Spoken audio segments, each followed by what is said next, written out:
Welcome back to Classic Stories and Fairy Tales, where we continue in the book titled Cranford by Elizabeth C. Gaskell. And today we are going to be covering Chapter 13 and 14. Chapter 13 is titled Stop Payment, and Chapter 14 is Friends in Need. So let us begin with Stopped Payment.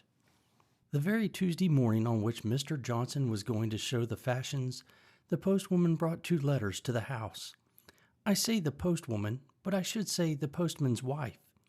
He was a lame shoemaker, a very clean, honest man, much respected in the town. But he never brought the letters round except on unusual occasions, such as Christmas Day or Good Friday. And on those days the letters, which should have been delivered at 8 in the morning, did not make their appearance until 2 or 3 in the afternoon. For everyone liked poor Thomas, and gave him a welcome on these festive occasions. He used to say he was well stalled while eating, for there were 3 or 4 houses where naught would serve him but he must share in their breakfast. And by the time he had done this last breakfast, he came to some other friend who was beginning dinner. But come what might in the way of temptation, Tom was always sober, civil, and smiling. And as Miss Jenkins used to say, it was a lesson in patience that she doubted not would call out that precious quality in some minds, where, but for Thomas, it might have lain dormant and undiscovered. Patience was certainly very dormant in Miss Jenkins' mind. She was always expecting letters, and always drumming on the table till the postwoman had called or gone past. On Christmas Day and Good Friday, she drummed from breakfast till church, from church time till 2 o'clock, unless when the fire wanted stirring, when she invariably knocked down the fire irons and scolded Miss Matty for it. But equally certain was the hearty welcome and the good dinner for Thomas. Miss Jenkins standing over him like a bold dragoon, questioning him as to his children, what they were doing, what school they went to, upbraiding him if another was likely to make its appearance, but sending even the little babies the shilling and the mince pie, which was her gift to all the children, with half a crown in addition for both father and mother. The post was not half of so much consequence to dear Miss Matty, but not for the world would she have diminished Thomas's welcome and his dole, though I could see that she felt rather shy over the ceremony, which had been regarded by Miss Jenkins as a glorious opportunity for giving advice and benefiting her fellow creatures. Miss Matty would steal the money all in a lump into his hands, as if she were ashamed of herself. Miss Jenkins gave him each individual coin separate, with a "There, that's for you, that's for Jenny," and etc. Miss Matty would even beckon Martha out of the kitchen while he ate his food, and once, to my knowledge, winked at its rapid disappearance into a blue cotton pocket handkerchief. Miss Jenkins almost scolded him if he did not leave a clean plate, however heaped it might have been, and gave an injunction with every mouthful. I have wandered a long way from the 2 letters that awaited us on the breakfast table that Tuesday morning. Mine was from my father. Miss Matty's was printed. My father was just a man's letter. I mean, it was very dull, and gave no information beyond that he was well, that they had a good deal of rain, that trade was very stagnant, and there were many disagreeable rumors afloat. He then asked me if I knew whether Miss Matty still retained her shares in the town and county bank, as there were very unpleasant reports about it, though nothing more than he had always foreseen, and had prophesied to Miss Jenkins years ago, when she would invest their little property in it, the only unwise step that clever woman had ever taken, to his knowledge, the only time she ever acted against his advice, I knew. However, if anything had gone wrong, of course I was not to think of leaving Miss Matty while I could be of any use. Who is your letter from, my dear? Mine is a very civil invitation signed Edwin Wilson, asking me to attend an important meeting of the shareholders of the town and county bank, to be held in Drumble on Thursday the 21st. I am sure it is very attentive of them to remember me. I did not like to hear of this important meeting, for, though I did not know much about business, I feared it confirmed what my father said. However, I thought ill news always came fast enough, so I resolved to say nothing about my alarm, and merely told her that my father was well, and sent his kind regards to her. She kept turning over and admiring her letter, At last she spoke. I remember there sending one to Deborah just like this, but that I did not wonder at, for everybody knew she was so clear-headed. I am afraid I could not help them much. Indeed, if they came to accounts, I should be quite in the way, for I never could do sums in my head. Deborah, I know, rather wished to go, and went so far as to order a new bonnet for the occasion. But when the time came, she had a bad cold, so they sent her a very polite account of what they had done. Chosen a director, I think it was. Do you think they want me to help them choose a director? I am sure I should choose your father at once. My father has no shares in the bank, said I. Oh, no, I remember. He objected very much to Deborah's buying any, I believe. But she was quite the woman of business and always judged for herself. And here, you see, they have paid 8% all these years. It was a very uncomfortable subject to me, with my half-knowledge, so I thought I would change the conversation, and I asked at what time she thought we had better go and see the fashions. Well, my dear, she said, the thing is this, it is not etiquette to go till after 12, but then, you see, all Cranford will be there, and one does not like to be too curious about dress and trimmings and caps with all the world looking on. It is never genteel to be over-curious on these occasions. Deborah had the knack of always looking as if the latest fashion was nothing new to her, a manner she had caught from Lady Arley, who did see all the new modes in London, you know. So I thought we would just slip down, for I do want this morning, soon after breakfast, half a pound of tea, and then we could go up and examine the things at our leisure, and see exactly how my new silk gown must be made, and then, after 12, we could go with our minds disengaged and free from thoughts of dress. We began to talk of Miss Matty's new silk gown. I discovered that it would be really the first time in her life that she had had to choose anything of consequence for herself. For Miss Jenkins had always been the more decided character, whatever her taste might have been, and it is astonishing how such people carry the world before them by the mere force of will.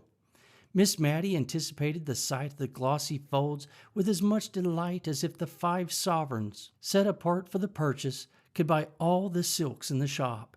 And, remembering my own loss of 2 hours in a toy shop before I could tell on what wonder to spend a silver 3p, I was very glad that we were going early, that dear Miss Matty might have leisure for the delights of perplexity. If a happy sea green could be met with, the gown was to be sea green. If not, she inclined to maize, and I to silver gray, and we discussed the requisite numbers of breadths until we arrived at the shop door. We were to buy the tea, select the silk, and then clamber up the iron corkscrew stairs that led into what was once a loft, though now a fashion showroom. The young men at Mr. Johnson's had on their best looks and their best cravats, and pivoted themselves over the counter with surprising activity. They wanted to show us upstairs at once, but on the principle of business first and pleasure afterwards. We stayed to purchase the tea. Here Miss Matty's absence of mind betrayed itself. If she was made aware that she had been drinking green tea at any time, she always thought it her duty to lie awake half through the night afterwards. I've known her to take it in ignorance many a time without such effects, and consequently green tea was prohibited at the house. Yet today she herself asked for the obnoxious article under the impression that she was talking about the silk. However, the mistake was soon rectified, and then the silks were unrolled in good truth.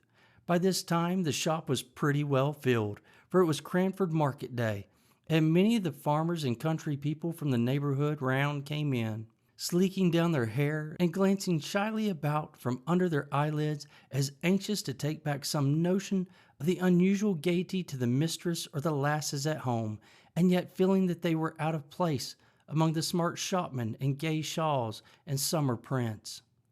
One honest-looking man, however, made his way up to the counter at which we stood, and boldly asked to look at a shawl or two. The other country folk confined themselves to the grocery side, but our neighbor was evidently too full of some kind intention toward mistress, wife, or daughter to be shy, and it soon became a question with me whether he or Miss Matty would keep their shopman the longest time. He thought each shawl more beautiful than the last, and as for Miss Matty, she smiled and sighed over each fresh bell that was brought out. One color set off another, and the heap together would, as she said, make even the rainbow look poor. "I'm afraid," said she, hesitating, "whichever I choose, I shall wish I had taken another. Look at this lovely crimson. It would be so warm in winter, but spring is coming on, you know. I wish I could have a gown for every season," said she, dropping her voice, as we all did in Cranford whenever we talked of anything we wished for but could not afford. However, she continued in a louder and more cheerful tone, "It would give me a great deal of trouble to take care of them if I had them, so I think I'll only take one. But which must it be, my dear?" And now she hovered over a lilac with yellow spots, while I pulled out a quiet sage green that had faded into insignificance under the more brilliant colors, but which was nevertheless a good silk in its humble way. Our attention was called off to our neighbor. He had chosen a shawl of about 30 shillings value, and his face looked broadly happy under the anticipation, no doubt, of the pleasant surprise he would give to some Molly or Jenny at home. He had tugged a leathern purse out of his breeches pocket, and had offered a £5 note in payment for the shawl, and for some parcels which had been brought round to him from the grocery counter, and it was just at this point that he attracted our notice. The shopman was examining the note with a puzzled, doubtful air. "Town and Country Bank. I am not sure, sir, but I believe we have received a warning against notes issued by this bank only this morning. I will just step and ask Mr. Johnson, sir, but I'm afraid I must trouble you for payment in cash or in a note of a different bank." I never saw a man's countenance fall so suddenly into dismay and bewilderment. It was almost piteous to see the rapid change. "Dang it," said he, striking his fist down on the table as if to try which was the harder. "The chap talks as if notes and gold were to be had for the picking up." Miss Matty had forgotten her silk gown in her interest for the man. I don't think she had caught the name of the bank, and in my nervous cowardice I was anxious that she should not, and so I began admiring the yellow-spotted lilac gown that I had been utterly condemning only a minute before, but it was of no use. "What bank was it?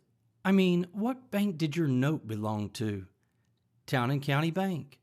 "Let me see it," said she quietly to the shopman, gently taking it out of his hand as he brought it back to return it to the farmer. Mr. Johnson was very sorry, but from information he had received, the notes issued by the bank were little better than wasted paper. "I don't understand it," said Miss Matty to me in a low voice. "That is our bank, is it not? The Town and County Bank?" "Yes," said I. "This lilac silk will just match the ribbons in your new cap, I believe," I continued, holding up the folds so as to catch the light, and wishing that the man would make haste and be gone, and yet having a new wonder that had only just sprung up, how far it was wise or right in me to allow Miss Matty to make this expensive purchase, if the affairs of the bank were really so bad as the refusal of the note implied. But Miss Matty put on the soft, dignified manner peculiar to her, rarely used, and yet which became her so well, and laying her hand gently on mine, she said, "Never mind the silks for a few minutes, dear. I don't understand you, sir," turning now to the shopman, who had been attending to the farmer. "Is this a forged note?" "Oh, no, ma'am. It is a true note of its kind. But you see, ma'am, it is a joint stock bank, and there are reports out that it is likely to break. Mr. Johnson is only doing his duty, ma'am, as I am sure Mr. Dobson knows." But Mr. Dobson could not respond to the appealing bow by any answering smile. He was turning the note absently over in his fingers, looking gloomily enough at the parcel containing the lately chosen shawl. "It's hard upon a poor man," said he, "as earns every farthing with the sweat of his brow. However, there's no help for it. You must take back your shawl, my man. Lizzle must go on with her cloak for a while, and yon's figs for the little ones. I promised them to 'em. I'll take them, but the tobacco and the other things—" "I will give you 5 sovereigns for your note, my good man," said Miss Matty. "I think there is some great mistake about it, for I am one of the shareholders, and I'm sure they would have told me if things